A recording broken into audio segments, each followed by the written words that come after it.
expressed during this program are those of the hosts, guests, and callers. They are not intended in any way to diagnose, treat, cure, or prevent disease.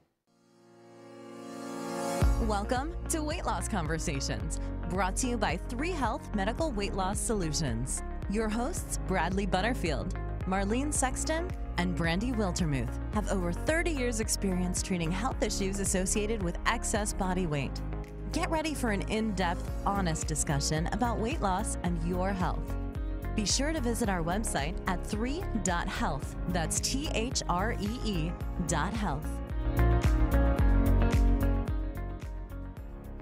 Good morning. Welcome to Weight Loss Conversations with Three.health Medical Weight Loss Solutions.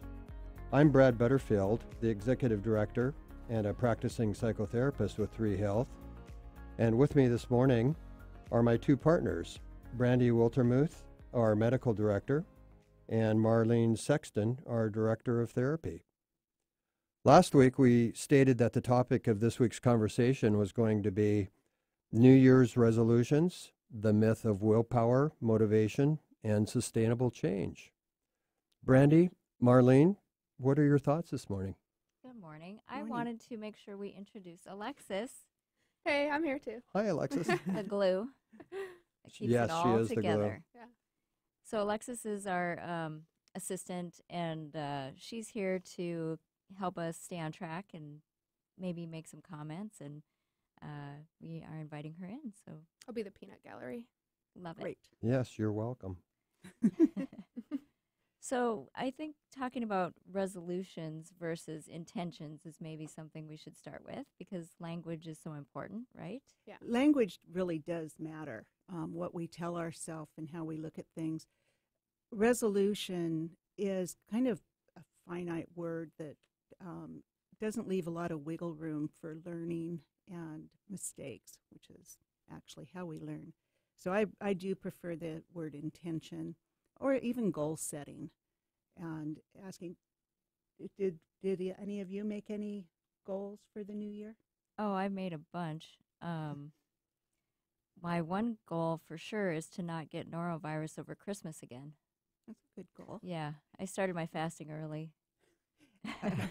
How are you going to? Well, you're talking about not getting something. Yeah, I'm going to wash my hands and bleach my house and not have people over anymore. So it sounds like semantics, but when we tell ourselves that we're not going to do something, we kind of focus on not doing something. Mm-hmm. If we say, I'm going to remain healthy Oh, there we over go. Christmas, That does sound better. it is subconsciously, it does make a difference. Yeah. I had a Christmas cold and I just kind of ignored it.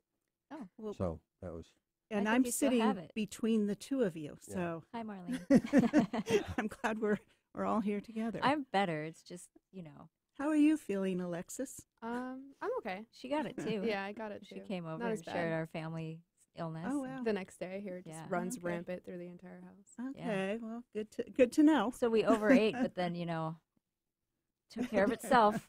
Yeah. Yeah. That is one way. It's not a very fun technique, but it definitely helped with the appetite control. one of my thoughts when we talked about New Year's resolutions and goal setting. Do you all, or did you timestamp or date stamp your intentions or goals this year for January 1, or are they things that you've done throughout the year?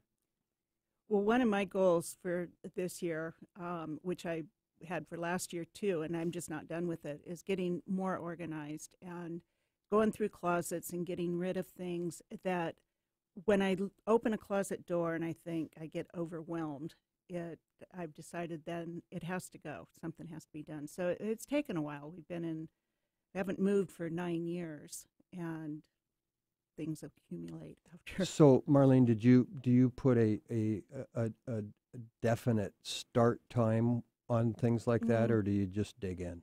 I don't really dig in. I just make small changes. So, like, one of the things I've been doing for the last few months is something comes into the house, somebody drops something off or, thought you'd be interested in this article. It gets read and then recycled immediately.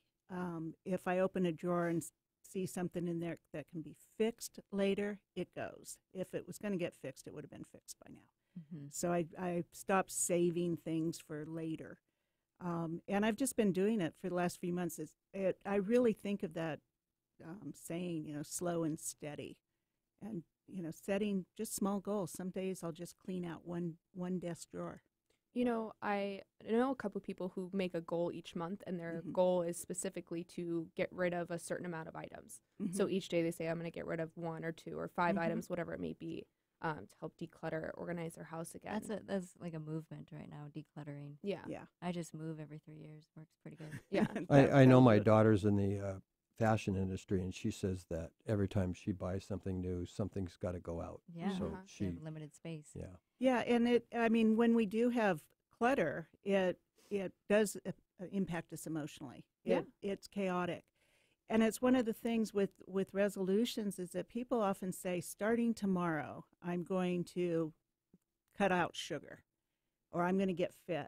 And that kind of sweeping thing really leads, I think the statistics are about from 2 to 10% of people that set a New Year's resolution actually it makes it lasting. Right. And that's why we're talking about this, because we know that it's the new year and a lot of people are going to be focusing on making nutritional changes and maybe getting back into the gym and really are motivated right now. And we want to discuss that. We also want to talk a little bit about the use of willpower and how that might not be the best tool. And what are better ways to make sustainable change and to stay motivated. Yeah. So we're going to dig into that stuff today a little bit more. And those things are important, I think, especially when we look at lifestyle change versus doing something for a short period of time. And that's what we're all about at 3.health, is making lifestyle changes and really getting to the core of why are you motivated by X, Y, and Z. What's underneath that? One of the things that comes to mind when we're talking about this also is a standard of perfection. Often when we're trying to make change or we make New Year's resolutions, we have this standard that's almost unattainable.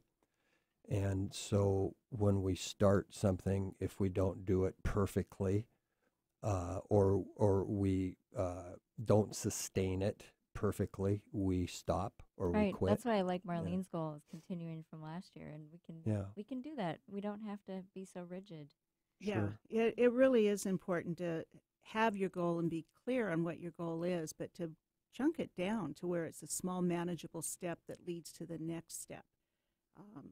Actually, I think a fun statistic is that 89, if you write down your goal, so you have a notebook and you write down your goal, you have an 89% better chance of achieving it than if you just let it spin around in your head. I think there are a couple reasons for that. One of them is who writes down a goal that they don't want to achieve. We don't spend, but we will think of things that maybe we're not really motivated to do. This is the year I'm going to paint the house. If I really don't want to paint the house, I'm not going to write that down. So it already says if you write it down, it's something you are interested in. I also think, and any neurobiologists out there are going to think this is simplified, but I think it goes in part of the brain where you can retrieve it once you've written it down so that you remember that this is what you're doing. That's how it works for me. Right. A lot of the time, writing something down helps me remember, and then I can go back to it, look back on it. And especially when I check things off of that list, it makes me feel good, gives me more motivation. I'm writing down another goal. It keeps it going. Right. So you write the goal down. Maybe one of the things I like to do too is I'm striving towards change, is to, and this is what we do in our clinic, is to journal. And so I have my goal, but I'm also journaling on a daily basis those times that I've done activities towards that goal. So let's say it's a fitness goal. Most people are not going to get into the gym 7 days out of 7 days, or that first month, 30 days out of the first month. But let's say you do it 2 days or 3 days of that first week. That's certainly much better than not doing it at all. And 3 out of 7 or 2 out of 7 or 4 out of 7 days is pretty good. And you can Well- look back on that, and I call it connecting those dots. And if you could look back at the end of the 30 days and see that you did it 12 days or 15 days, that's pretty spectacular. Absolutely. And if you chunk the goal down to say, rather than saying, I'm going to lose 50 pounds this year, to say, I'm going to lose 4 pounds this month, 5 pounds this month. Or I think what's even better is, what am I going to gain from that weight loss? Yeah. What is the ultimate goal behind that? Because we know that there are specific weight goals, but a lot of times when we look at how the body's changing, that number might not actually equate to Right. health, or Well, people will get to their actual goal much sooner than the actual number.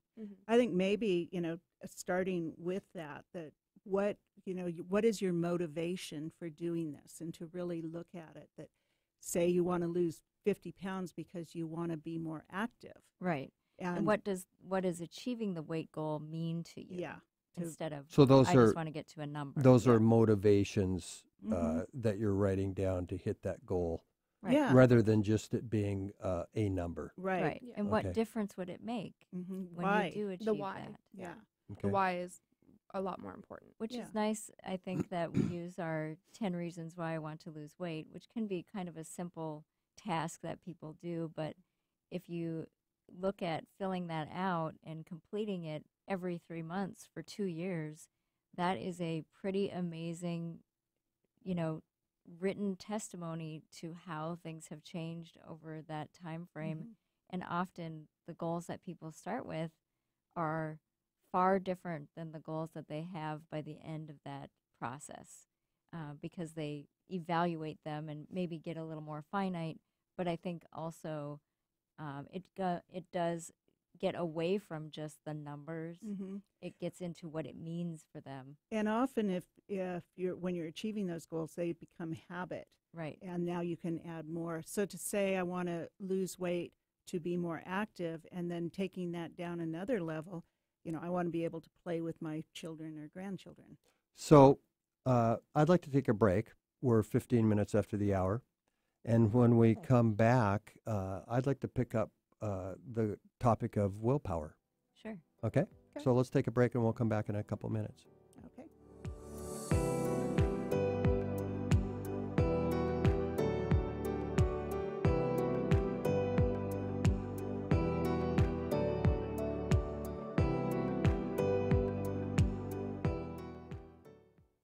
Introducing Three.health Medical Weight Loss Solutions, a unique weight loss clinic backed by real medical research with a treatment focusing on the entire person, mind, body, and spirit.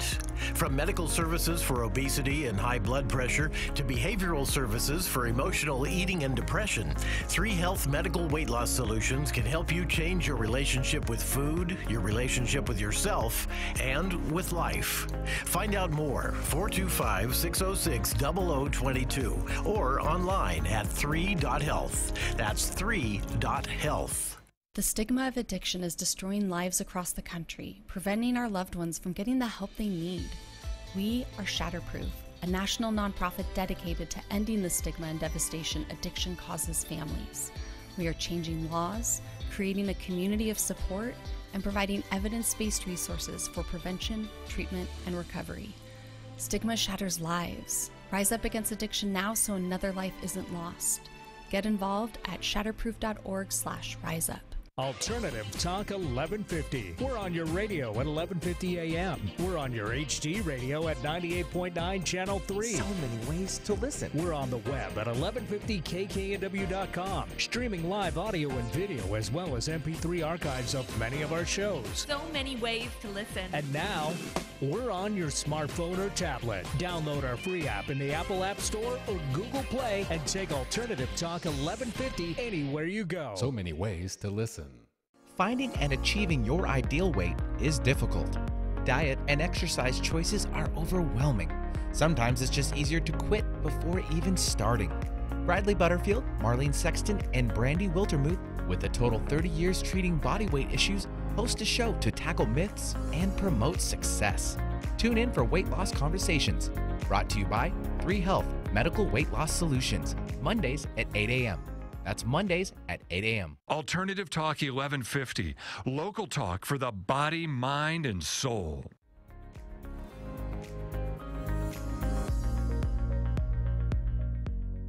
Welcome back. This is Weight Loss Conversations with Three.health, Medical Weight Loss Solutions. This is Brad Butterfield, and I'm with my partners, Brandy Wiltermuth, Marlene Sexton, and Alexis Morales this morning. Before the break, we were discussing New Year's resolutions and more specifically goal setting. And I'd like to go now to the second part of our topic this morning, and we called that the myth of willpower.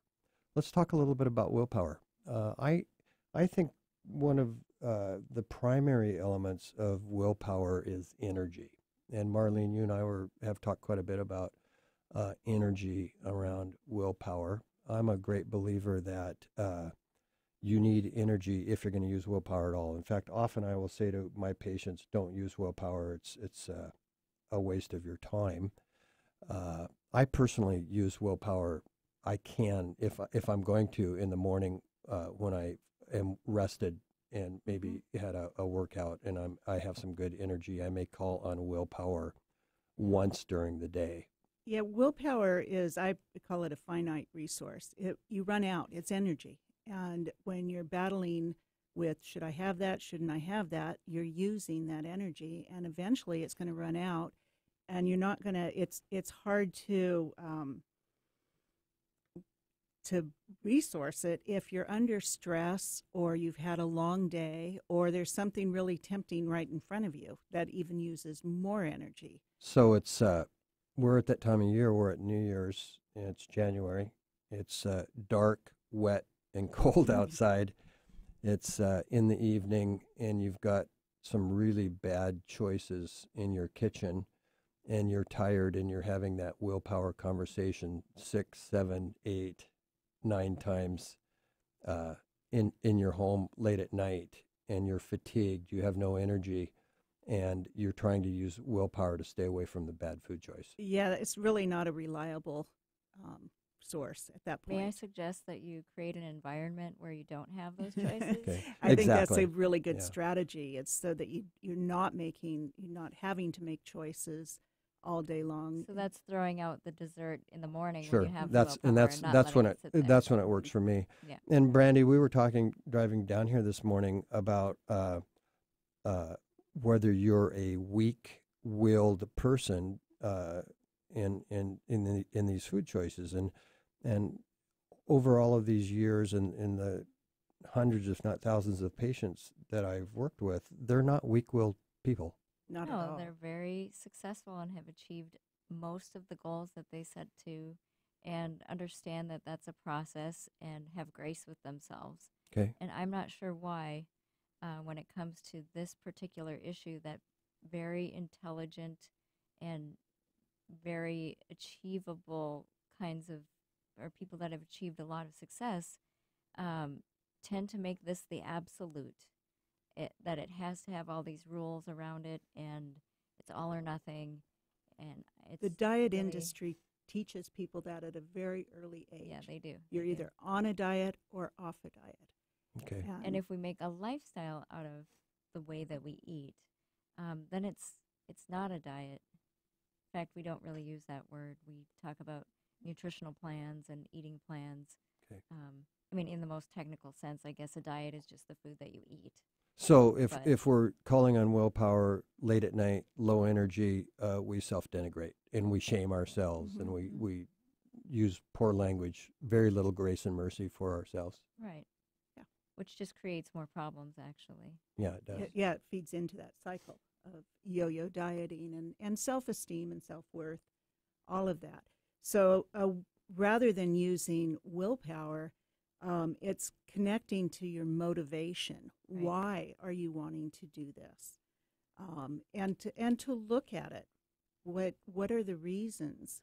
What's going to be different when you achieve that goal, whatever it is, whether it's weight loss or organizing? How is it going to be different for you? I also think it's worth evaluating. Say you did have an indiscretion and you ate something that you were trying to avoid, you know, we can learn from that. We can evaluate, how do I really feel? And do I want to feel that way? I think that's the most powerful way to do it. Yeah, I tell patients all the time when they begin the program that there is no failure in this. It's all information. Right. So, you know, were you tired? Were you angry with somebody? Were you, you know, had you not eaten all day? Were you starving? Was somebody pushing the food and you weren't assertive enough? What was going on? So it's not, if you have a piece of cheesecake, it's not that you failed your diet, it's that you got some information about what was happening. Right. And, you know, if you are in your plan and you choose to do something, that's much different than if you've decided or tried not to do it and then gave in. So we have to have a more reasonable approach to losing weight in terms of nutrition. The scariest patient that I see is the one that comes in and is losing weight like crazy, is got the blinders on, has shut off all socialization around food, and is just, tell me what to do. And so you're saying they're holding on really tight. They are clenching, you know, just to achieve this, but it's almost like a self-defeating, fulfilling prophecy, because there's no way that can be sustained, and they know it.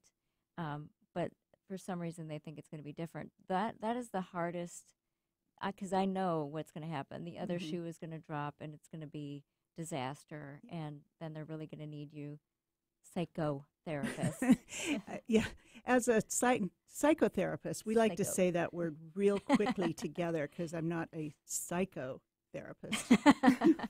Psycho sometimes. Sorry, psychotherapist. It's one word. Yeah, the only reason we use psychotherapists is to distinguish us from massage therapists and physical therapists and coaches and stuff, but not psychotherapists. Right. Sorry about that. Be that as it may. One of the things that I hear often from patients is I'm a really good rule follower. So tell me what to do and I will just follow the rules. And that works fine if you're absolutely isolated and you never have to have lunch with your boss or to have people over for dinner, or, you know, if you don't want any kind of entertainment. It doesn't, though, because then it's my plan. It's not their plan. Yeah. And how are they going to follow my plan for the rest of That's true, unless you're there to tell them and, you know, you're sick. Well, once again, and we've mentioned this on our previous shows, these standards of perfection just can't be met. We don't hold other people in our lives. We certainly don't hold our children and other people to these same standards that we hold ourselves to. And we would never say the things to other people that we say to ourselves when we make those kinds of mistakes. Right. Yeah, to allow yourself some grace and just accept that it's information. It's not, you know, having a cookie is no longer a felony. But the diet industry, you were saying, you don't know why people do that. Conditioning from years of whether you practice dieting. Most of our clients have been on many diets. They've been in our culture for all their life, that they've heard that this is a diet, you can't have this, you have to have that, and the minute you veer off that diet, you've failed, and now you have to start all over again. I know. It's also really hard to convince people that they're doing okay. Yeah. You know, they'll come in and say, well, I didn't lose enough weight. And I'm always like, well, any is good. Even sometimes not gaining is all okay.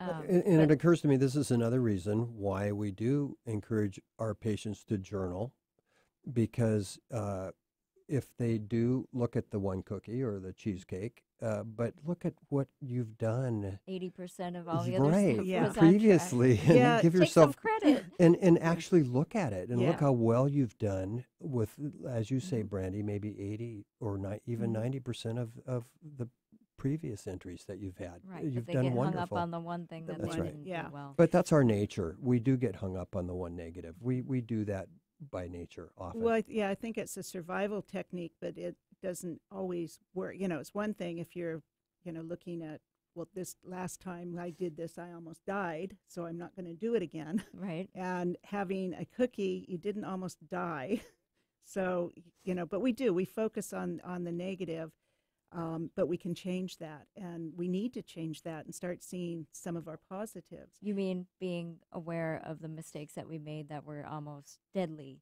Yeah. Is a skill that we need for survival. We need that for survival. Right. But we not carry everything, it over into...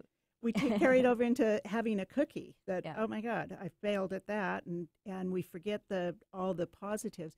The other thing I think is important is to know that you're not starting from zero. Right. That we all have a lot of good things that we're doing. And I do believe we're hardwired for accomplishment. So that we need to accomplish things. And we do accomplish things. We just don't pay attention to it. Right. So journaling can help bring that up to the forefront. But you can also remind yourself daily that, I'm doing well. If you had a cookie at lunch, but you ate a healthy breakfast, you're doing okay. Yeah. So what we're saying here is it's not really about willpower. It's about certain tools and, dare I use, strategies and or forms of discipline that we're giving people. And I think needing help sometimes. That's right. Seeing those things. And so you look back and you see these tools that we're giving you, and you start to realize that it's not so much about willpower, but you're forming new habits, really. Right, and habits come in small, manageable steps. We don't begin a habit of, avoiding sugar overnight. It takes practice, and it takes information to say when am I most vulnerable to eating sugar? Is that when I'm tired? Most 12-step programs have a tenet called HALT, before you use again or shop again or gamble again. Asking yourself, am I hungry? Am I angry? Am I lonely? Am I tired? Or a combination of any of those.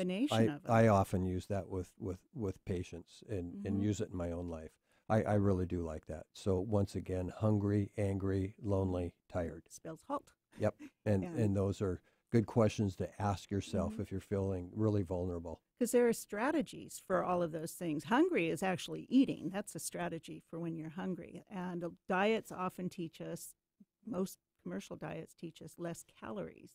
Right. So you get hungry. So when we at 3.health teach eating for your body, yes, we avoid getting into that trigger, although there's a whole bunch of other things that regulate appetite. But true hunger is, I'll eat a plate of broccoli. I don't really care right now. So yeah, I always tell people emotional eating is you have an idea of what you want. I want something salty and crunchy, or I want something sweet. That when you're naming it, it's probably emotional, because if you think about being in a desert and no food, and somebody comes by and says, I have a cheese stick, you're not going to say, if you're really starving, hungry for that. I was really looking for something, chewy. Don't you have any chocolate cake? Yeah. So true hunger, anything sounds good. Right. And ideally, you don't get truly hungry. At 3.health, we teach people to keep all that regulated so that you're not hungry. Managing everything with food. We've covered resolutions and goals, and we've talked about the myth of willpower. We are going to take a break, and when we come back, I want to talk about sustainable change. I think everybody is interested in how do we sustain this change that these new habits are forming. So this is Weight Loss Conversations with 3.health Medical Weight Loss Solutions, and when we come back after the break, I want to talk about sustainable change. I think everybody wants to know, with these new goals, can we sustain this change?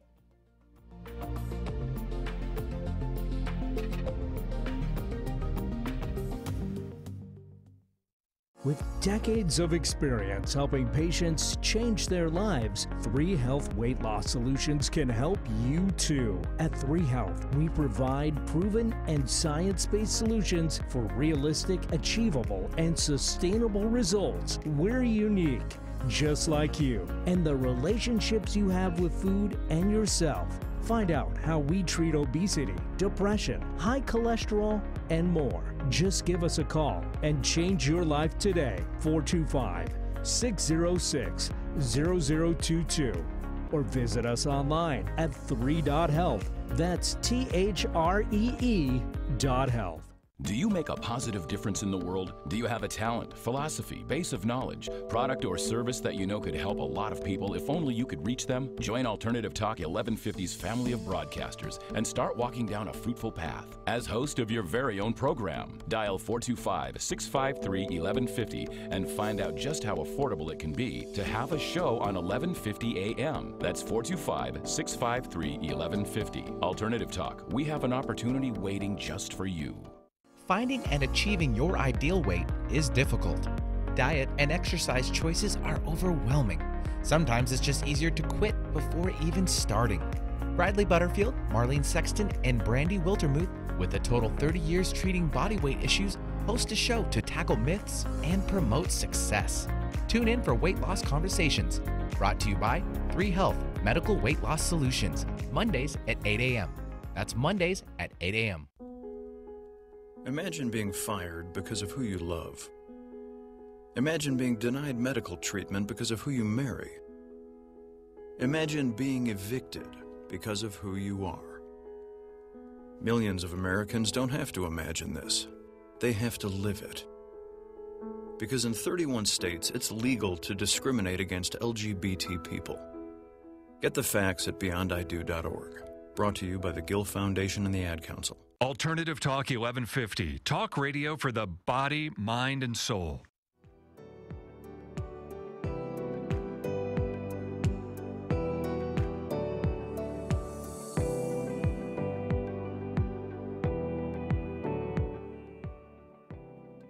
Hey, welcome back. This is Weight Loss Conversations with Three.health Medical Weight Loss Solutions. This is Brad Butterfield, and I'm with my partners, Brandy Wiltermuth, Marlene Sexton, and Alexis Morales. Before the break, we were discussing the myth of willpower, and I would like to talk a little bit about sustainable change. We've been talking about setting goals and motivation, and so one of the things that we want to talk about is sustainable change. I think the question is if you work really hard on these goals, setting these goals, and we talked a little bit about new habits. Do you think the changes are sustainable? What are some of your experience? We can maybe even do some storytelling with some of our patients and our experiences about sustaining the change. I wouldn't be a psychotherapist if I didn't believe people could change. Okay. And therapy is just about change. That's all it is. So some of the ways to sustain any changes we're making is to really look at it first, connecting to your motivation. What is it? And we at Three.health, we have people write down 10 reasons why they want to lose weight. But this works with any goal. Why do you want to do it? And then connect it to something emotional. I want to be physically active to be able to play with my children, or I want to be able to feel like I fit in. Travel somewhere. Connect it to some emotionality, something that you would enjoy, something that you're looking forward to. And then we briefly touched on it, but acknowledge your successes. You have to see that you're making a change in order to keep doing it. We aren't very motivated if we don't see any success. Well, it's one of the, I have to say, it's one of the reasons why I love my work. I get to see, really see the change that our patients are making. And the change is physical. We do see significant physical change with our patients, but we also see significant behavioral and emotional change. They're integrated. One doesn't, we don't believe that one comes without the other. We see changes in relationships. We see changes in family systems. We see changes in the workplace for our patients, but we do see significant physical change, which is, it's a blast to see that too. I love that. I think it's fun. And I tell patients too that when they're getting out of their comfort zone, and they do, is to look at that. Again, we're talking about language matters. Rather than saying this is scary, I don't know what's going on, to say this is change and it's growth. That's why they're coming, is for change. I remember one of my patients said that her world was so much bigger. Yeah. She when she was heavier and, admittedly she was isolating herself and using food as a coping mechanism, her world was tiny. Yeah. It was basically her apartment, her car, and her cubicle. And I've had people tell me that it's a relief not to be thinking about food all the time after, they've been prescribed phentermine and they're not hungry, and they can think of other things. So you want to acknowledge. And you want to think about what you're going to be thinking about when you're not thinking about food. So what am I going to replace that with? Although, it occurs to me too, I want to take a step back. A lot of our patients initially come through the door, and I want to speak to this. It takes courage to come through our front door. And a lot of people, I think, will come through, and when I first start just having a simple conversation, one of their biggest concerns is this going to work?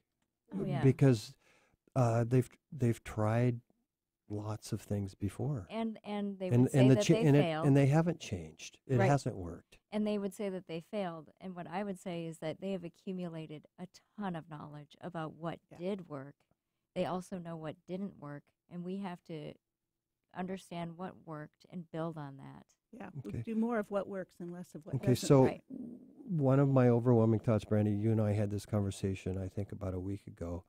It's not rapid change, because this sort of change doesn't happen in 30 days. No, and often, it's going to be a couple years process. I mean, Alexis can speak to her own experience. Yeah, I mean, it took me a year and a half to lose the weight that I did. And how much weight did you lose? I lost 60 pounds. But I mean, the whole period of time where I was losing weight was slow, and it didn't happen overnight. And a lot of times I wasn't seeing the results that I wanted to see.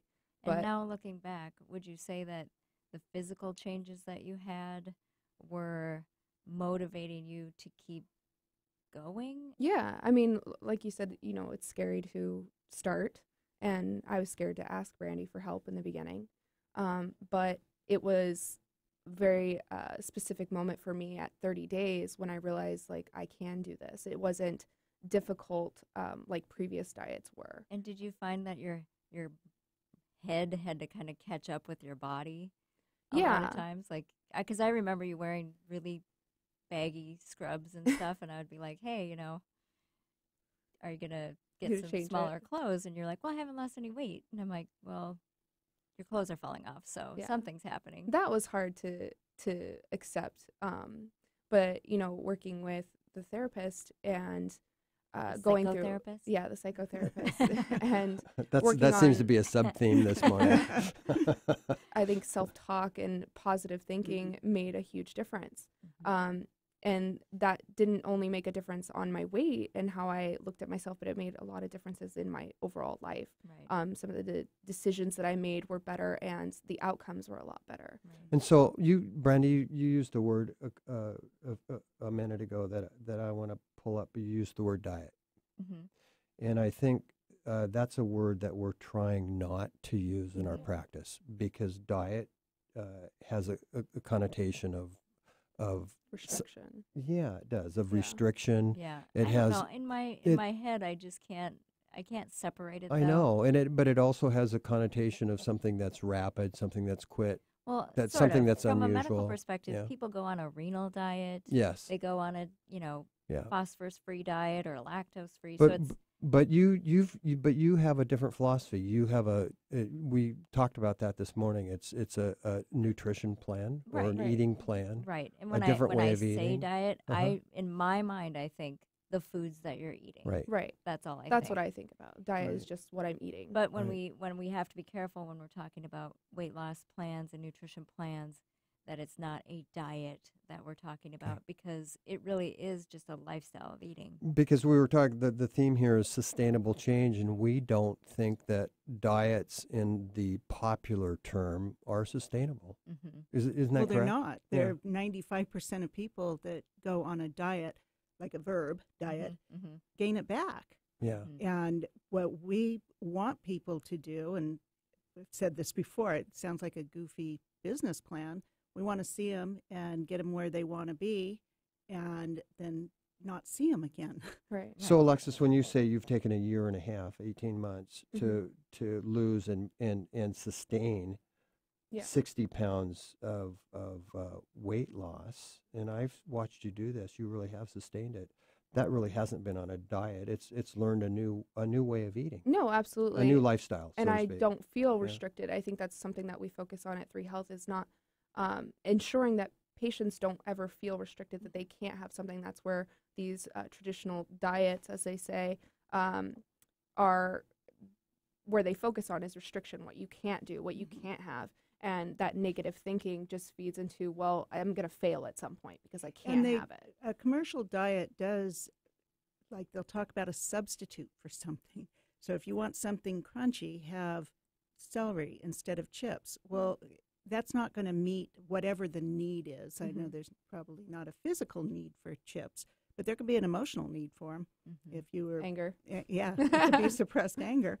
We want to look at that and not be substituting, but understanding, why am I eating this? Why? What do I need to really address? Yeah, and that's why at the 30 days I was like, well, I can do this. You know, I don't feel restricted in any way. But this you also is a didn't change. think, I'm done at 30 days because that's how long I want to do it. No, and because I continue to make goals. I did do that 10 reasons why, and it did change over time.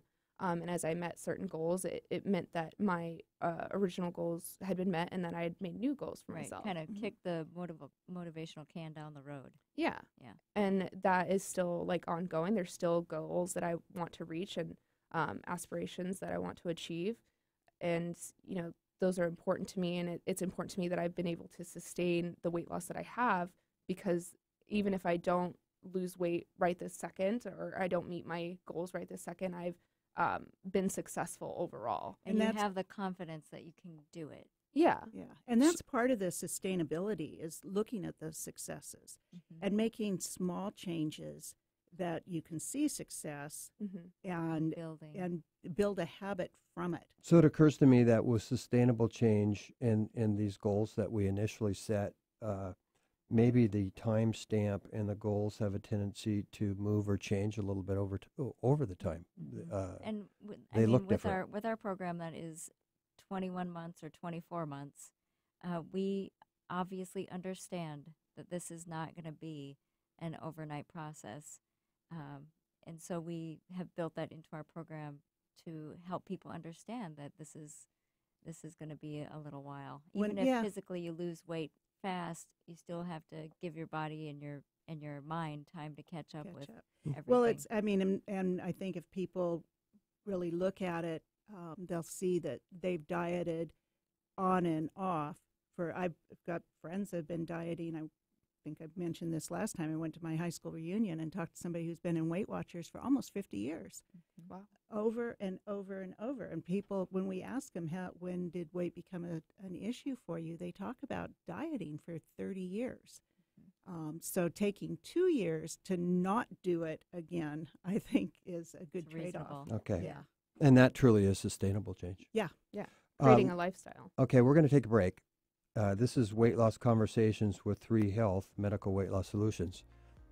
When we come back, we're going to have a conversation regarding what we're going to talk about next week and taking care of yourself. So we'll be back in just a moment. Thank you.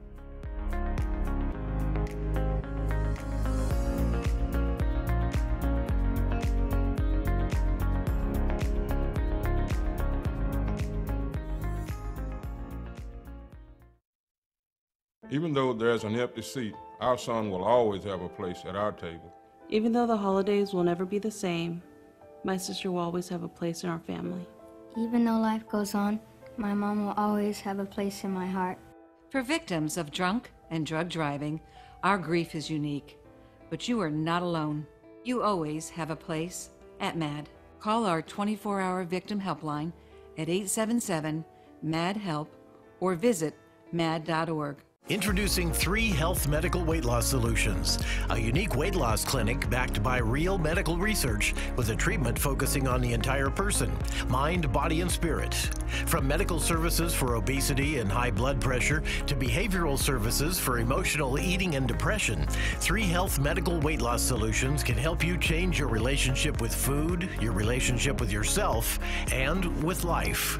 Find out more, 425-606-0022. Or online at 3.health. That's 3.health.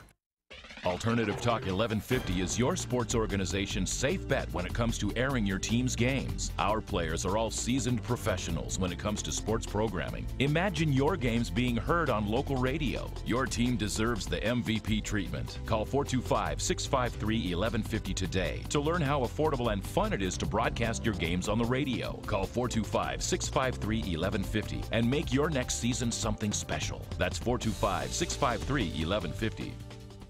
Be sure to support the sponsors of your favorite shows on Alternative Talk 1150.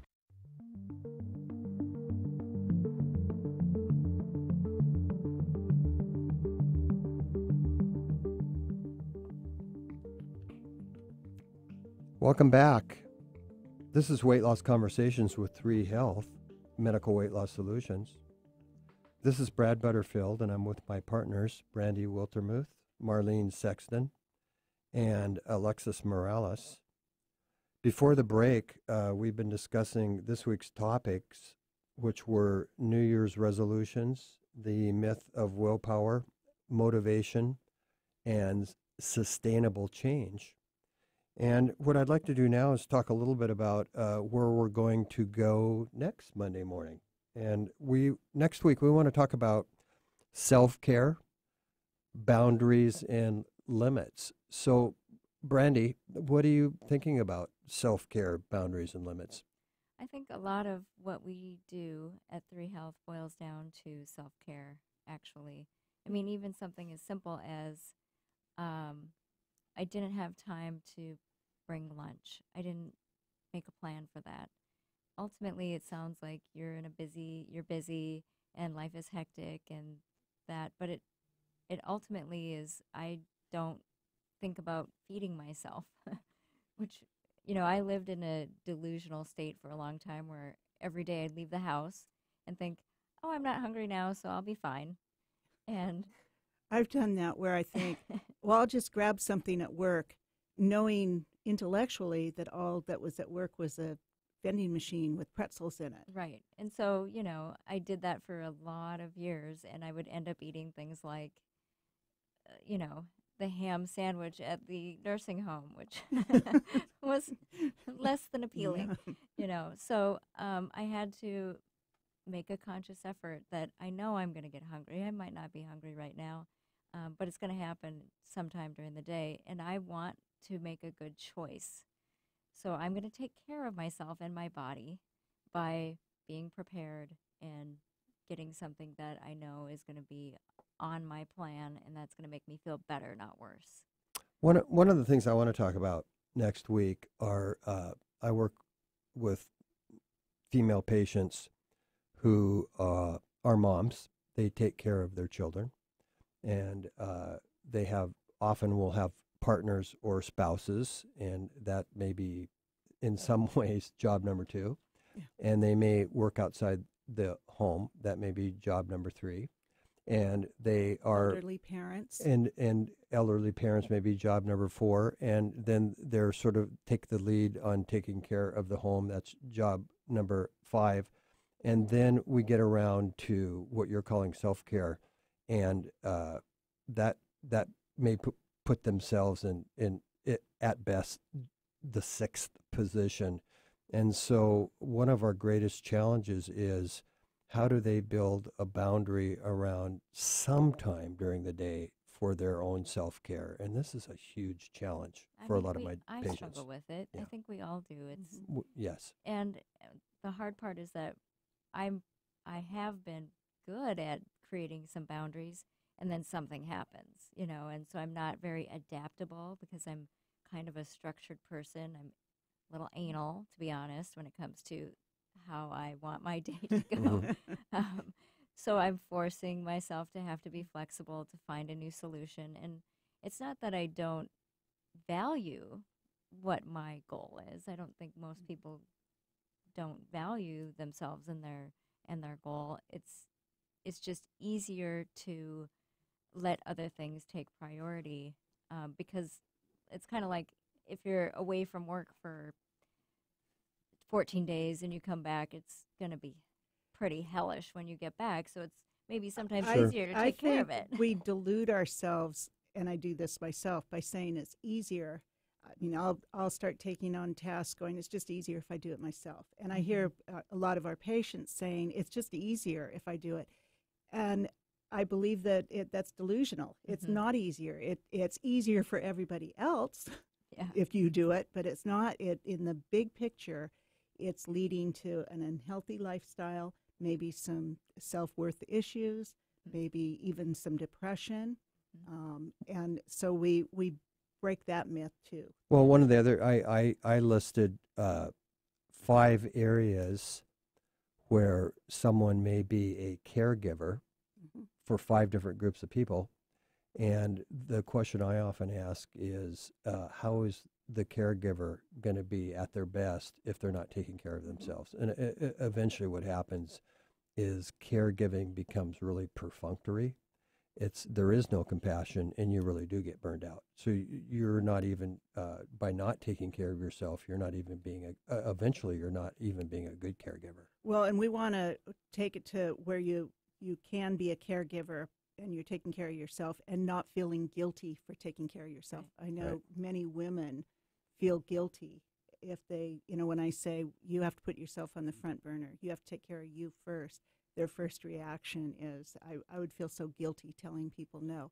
Fortunately, we have some strategies and interventions that I've practiced myself over the years, so I know that they work. And they're difficult in the beginning, but become easier, like anything we're learning to do. Becomes like a snowball effect, I think. Yeah. So changing, Marlene, changing that mindset can take some work.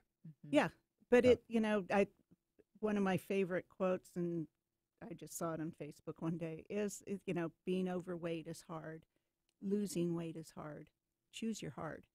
And change is difficult. Yeah.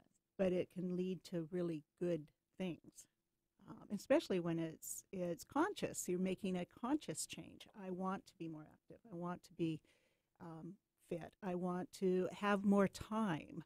I want to take care of me. When it's all brought up to consciousness and you're making that choice, then it's not as difficult as if you're trying to just figure it all out. So I want to go back to the New Year's intentions, because I gave an answer, but it wasn't really my answer. Are you changing yours? I do not want to get sick, but I really have to recommit. You want to stay healthy. Yeah.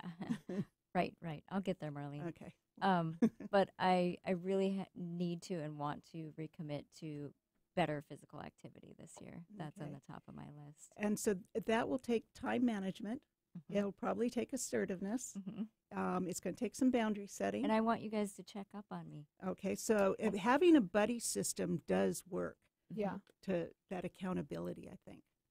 But I would also say, choose something that you enjoy doing. Yeah. It also has to be fun. Yep. Don't, if it's I don't not, do stuff that's not fun. if going into a gym and lifting weights is not your idea of fun, then don't do it. Really? Okay. Yeah. Well. Okay, so let's summarize. I think to make lasting changes, we have to connect to a future goal in an emotional way and really believe in knowing what works for you. Understand what works and what doesn't. We have to focus on small steps and creating habits and moving in the right direction, and then noticing all the positive changes that we make along the way.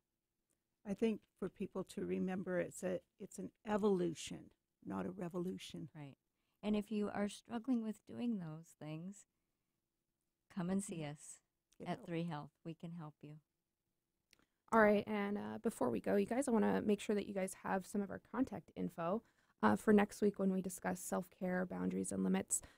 Send us, some of your goals, some of the things that you intend to complete during the new year, and what are some things that you do for self-care. You can find us, or you should email us actually, at our email, contact us at Three.health. And you can also find us on a bunch of social media. If you just look up 3.health, you'll find that we're there, Facebook, 3.health Clinic, and of course, as always, visit us online at www.3.health. Thank you. Happy New Year, everybody. New Year. Yeah, Happy New Year. Be safe.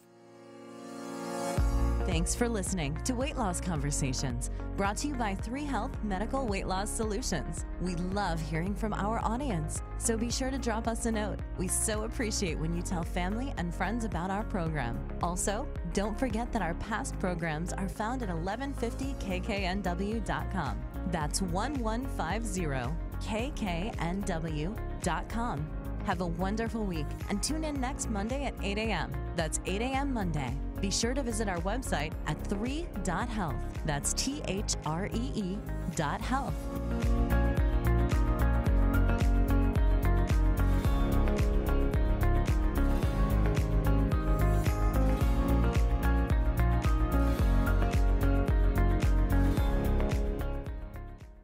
The content and opinions expressed during this program were those of the hosts